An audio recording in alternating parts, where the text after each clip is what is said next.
Hai semua kawan-kawan. Hari ini saya nak tunjuk cara akses PC atau laptop di rumah guna alamat IP. Untuk buat ni, masuk ke sistem, klik kanan kat komputer saya, lepas tu klik kanan kat ruang kosong sifat. Kat sini klik tetapan akses jauh dan pilih benarkan akses jauh ke komputer ni, lepas tu tekan guna. Lepas tu buka command prompt dan taip ipconfig. Tekan enter. Nah, anda perlukan alamat IP ni. Salin je alamat tu.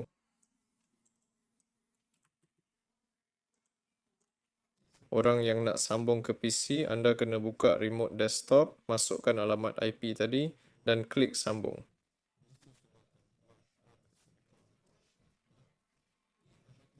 Kalau tak boleh sambung, kena matikan firewall. Untuk buat tu, cari Windows Defender Firewall. Pilih untuk matikan atau hidupkan Windows Firewall. Buat macam ni. Lepas tu tekan OK dan cuba lagi. Dah siap. Sekian dari saya. Jangan lupa like dan subscribe channel ni. Jumpa lagi semua.